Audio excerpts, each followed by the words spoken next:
When the boys grew up, Esau was a skillful hunter, a man of the field, while Jacob was a quiet man, dwelling in tents.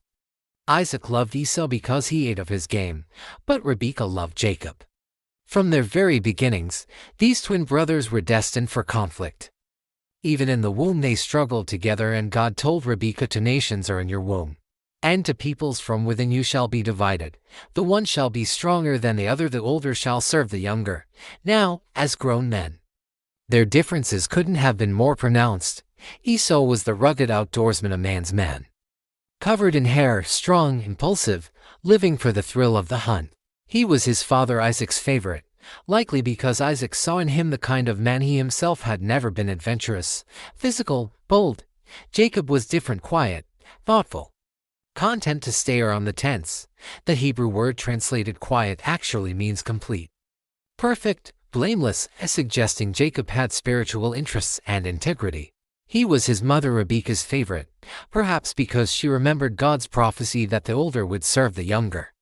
This parental favoritism created a toxic family environment where each boy sought validation from a different parent, setting the stage for the dramatic events to come. Once when Jacob was cooking stew, Esau came in from the field, and he was exhausted. And Esau said to Jacob, "Let me eat some of that red stew, for I am exhausted." Therefore his name was called Edom, which means red. The scene unfolds with powerful imagery. Jacob is patiently cooking a red lentil stew, a simple, nutritious meal.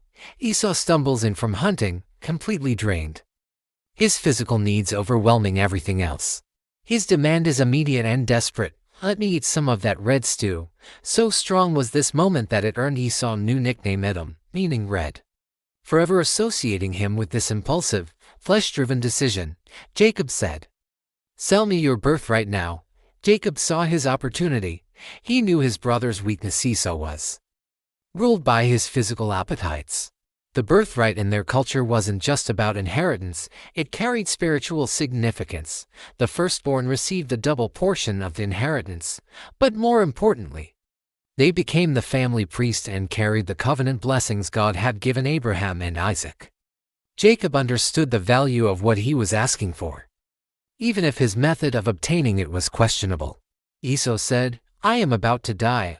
Of what use is a birthright to me?" This statement reveals Esau's dramatic exaggeration and spiritual blindness. He wasn't literally dying, he was hungry, tired, maybe even feeling faint.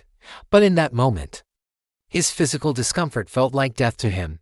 He couldn't see beyond his immediate need to the eternal value of his birthright. A common mistake we make is letting temporary discomfort cloud our judgment about eternal matters. When we're tired, stressed, or emotionally drained, we often make decisions we later regret, trading long-term blessings for short-term relief. Jacob said, "Swear to me now." So he swore to him and sold his birthright to Jacob. Then Jacob gave Esau bread and lentil stew, and he ate and drank and rose and went his way. Thus Esau despised his birthright. The transaction was formalized with a solemn oath.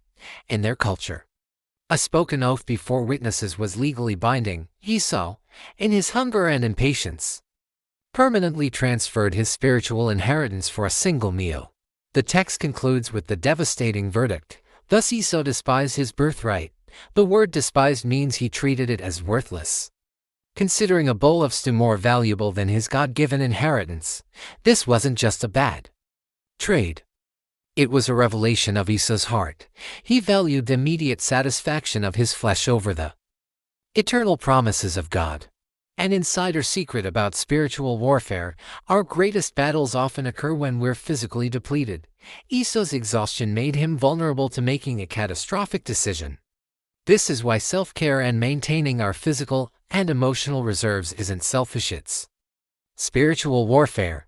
When we're drained, we're more likely to trade our spiritual inheritance for temporary relief.